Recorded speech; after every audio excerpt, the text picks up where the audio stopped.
जय श्री राम, जय श्री राम। हमारे ऋषि मुनियों ने मर्यादा बांधी। विदुर जी की नीति यानी योजना का पालन करना, उस नीति नियम पर चलना, कार्य करना चाहिए। ऋषि चाणक्य जी ने नीति योजना बताई है, बहुत ही मानव मात्र के लिए योजना नीतियां बताई। राष्ट्र शासन के लिए विदुर जी ने राष्ट्र नीति और चाणक्य ऋषि ने राष्ट्र की नीति, परिवार की नीति, समाज की नीति, हर मानव मात्र की नीति योजना के बारे में चाणक्य ऋषि और विदुर जी ने बहुत ही हमें उपदेश व शिक्षा दी।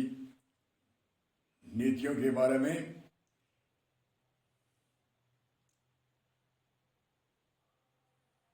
ऋषि मुनि का इसलिए तो 3 कर्जे हैं, उनमें से ऋषि ऋण। ऋषियों ने जो उपदेश दिया, नीति नियम बनाए हमारी मर्यादा के लिए, हमारे परिवार के लिए, हमारे समाज के लिए और राष्ट्र के नीति नियम और शासन की, कानून की मर्यादा आदि आदि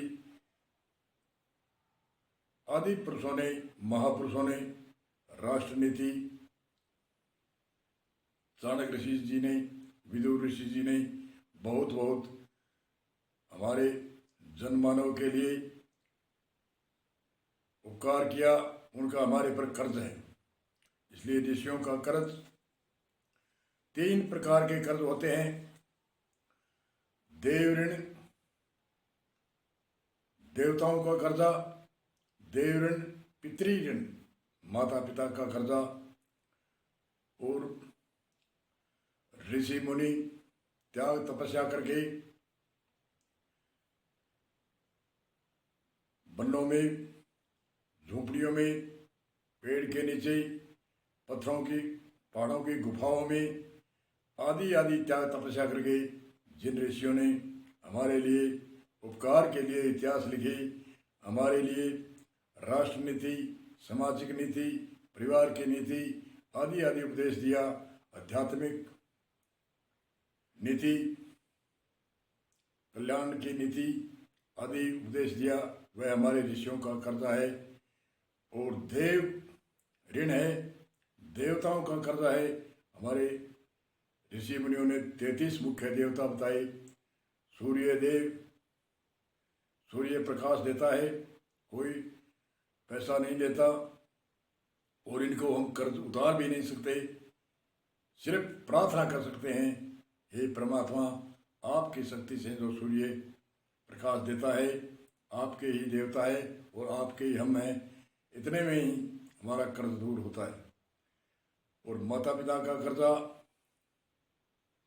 एक रात भर का माता का कर्ज नहीं उतार सकता, सिर्फ उनकी आज्ञा के पालन करके हाथ जोड़ता है, प्रणाम करता है, मैं आपका कर्ज नहीं उतार सकता, आपका ऋणी हूँ, इतने में माता आशीर्वाद देते हैं, पिता आशीर्वाद देते हैं, इसलिए कर्ज से मुक्त हो जाते हैं।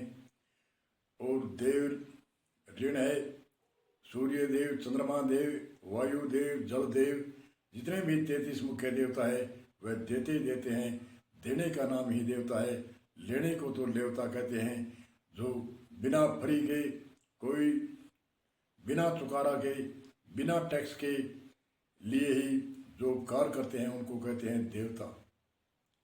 सूर्य देवता, चंद्रमा देवता, वायु देवता, मातृ देवता, पिता देवता, आचार्य देवता, पृथ्वी देवता, अग्नि देवता, ऐसे अनेक ऋषि मुनियों ने 33 मुख्य देव बताए हैं और हमारे उपकार करते हैं।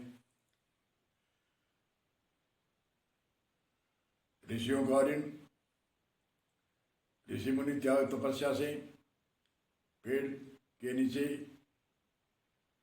धूप में कोई ऐसा आराम नहीं चाहते, बिना ऐसा आराम के जो हमारे ऋषि मुनियों ने अब वर्तमान समय में आप अवतरण थे उस समय उपकार किया और आगे के लिए, भविष्य के लिए बहुत बहुत इतिहास लिखे, जिन्हों को आज पढ़कर हम उनके मार्ग पर चलते हैं, उनकी नीतियाँ अपनाते हैं, उनकी नीतियों की योजना बनाते हैं, उनकी नीति से हम सुखी रहते हैं, उनकी नीति से हम अपना उद्धार कर सकते हैं, परिवार का उद्धार कर सकते हैं, राष्ट्र का उत्थान कर सकते हैं। ऐसे ऋषि मुनियों ने हमें उपदेश दिया है। इसलिए ऋषियों का कर्ज, देवताओं का कर्ज, दैविक ऋण, ऋषि ऋण और पितृ ऋण, ये 3 ऋण है। और 3 ऋण चुकाने के लिए जो सक्षम होके, जो सावधान होके, जो 3 प्रकार की धागों की जो जनेऊ धारण करता है कि मैं आज के बाद में ये संकल्प लेता हूँ कि मैं तीनों ऋणों को चुकाने की क्षमता और तीनों ऋणों को चुकाने के लिए मैं भाव पैदा करता हूँ। ऋण चाहे प्रार्थना से चुकाए, चाहे नमन करके चुकाए, चाहे उनको धन्यवाद करके चुकाए, इसलिए उनको ही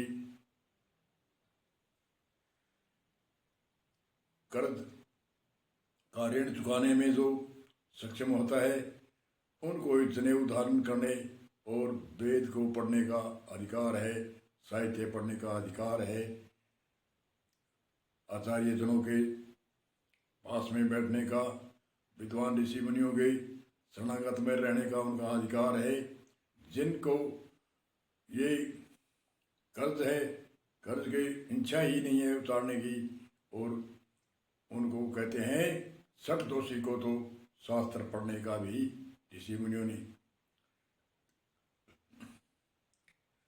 सुखी व्याधि आलसी कुमति रसी बहु सोय, 6 प्रकार के दोष है, उनको तो शास्त्र पढ़ने का अधिकार नहीं है, गुरुओं के पास में जाने का, गुरुओं के शरणागत आचार्य विद्वानों के शरणागत बैठने का और वेद पढ़ने का तो अधिकार ही क्या हो सकता है। जो 6 प्रकार के जिसमें दोष होते हैं, सुखी व्याधि आलसी कुमति रसी बहु सोय, ये 6 दोष नहीं होने चाहिए। इन दोषों का त्याग करके और ऋषि मुनियों का कर्ज उतारने के लिए सक्षम हुए और देव ऋण और पितृ ऋण के लिए संकल्प धारण करे कि मैं तीनों ऋणों को मैं उतारूंगा। इसलिए आचार्य उनको आशीर्वाद देते हैं, जनेऊ धारण करवाते हैं। तो ऐसे उत्थान होना चाहिए। तो बोलो सदगुरु भगवान श्री परमपिता परमात्मा की जय। जय बोलो, जय जय हो, जय हो।